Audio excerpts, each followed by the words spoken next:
صلی اللہ علیہ وسلم کے دادا اور آپ صلی اللہ علیہ وسلم کے والد محترم کے بارے میں شاید آپ لوگ پڑھ چکے۔ آپ صلی اللہ علیہ وسلم کے والد محترم کے بارے میں مختصر واقعہ اور خاکہ عرض کر دیتا ہوں۔ آپ صلی اللہ علیہ وسلم کے والد محترم کا نام حضرت عبداللہ ہے، ان کا اصل نام بھی عبداللہ ہی ہے۔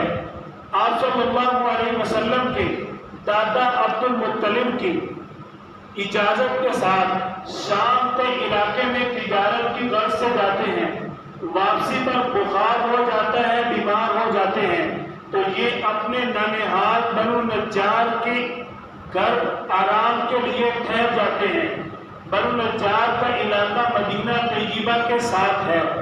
آپ صلی اللہ علیہ وسلم کے والد محترم وہیں پر قیام پذیر ہوتے ہیں۔ اسی بیماری کی حالت میں آپ صلی اللہ علیہ وسلم کے والد محترم حضرت عبداللہ کا انتقال کو ملال ہو جاتا ہے۔ یہاں میں آپ صلی اللہ علیہ وسلم پر آنے والی آزمائش امتحان کا ذکر کرتا ہوں۔ ایک شخص کی، ایک عورت کی نئی نئی شادی ہو اور اس کا خاوند کاروبار کے سلسلے میں شہر سے باہر جائے اور چند ماہ بعد اس کی نئی شادی کے 6 ماہ بعد اس کے شوہر کی میت اس کے سامنے آئے یا اس کو اس کی میت کی خبر پہنچے، بتاؤ اس عورت کے جذبات کیا ہوں گے؟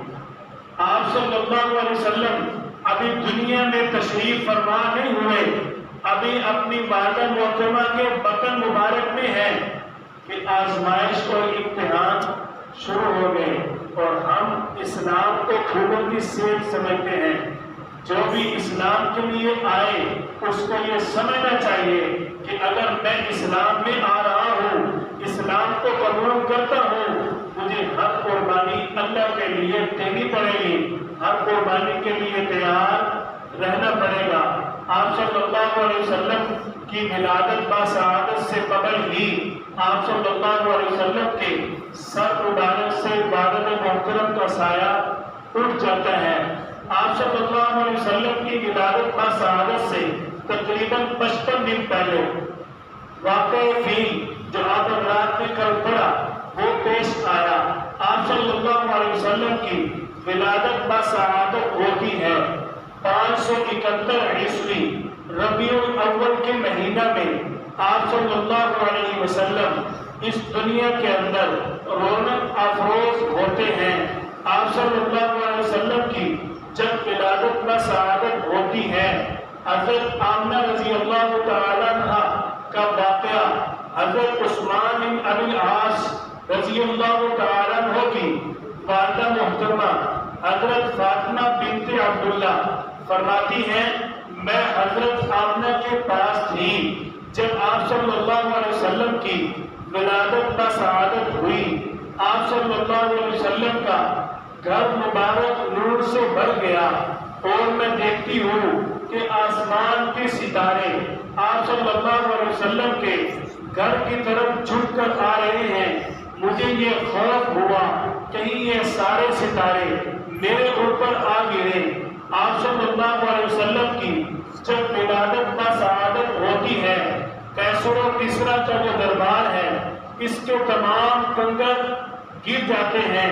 آپ صلی اللہ علیہ وسلم کی جب ولادت باسعادت ہوتی ہے، فارس کے آتش کدے جو کئی ہزار سال سے چل رہے تھے بجھ جاتے ہیں۔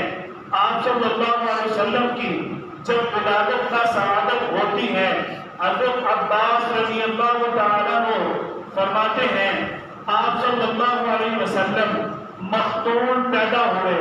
آپ صلی اللہ علیہ وسلم کی ناک مبارک بالکل صاف تھی۔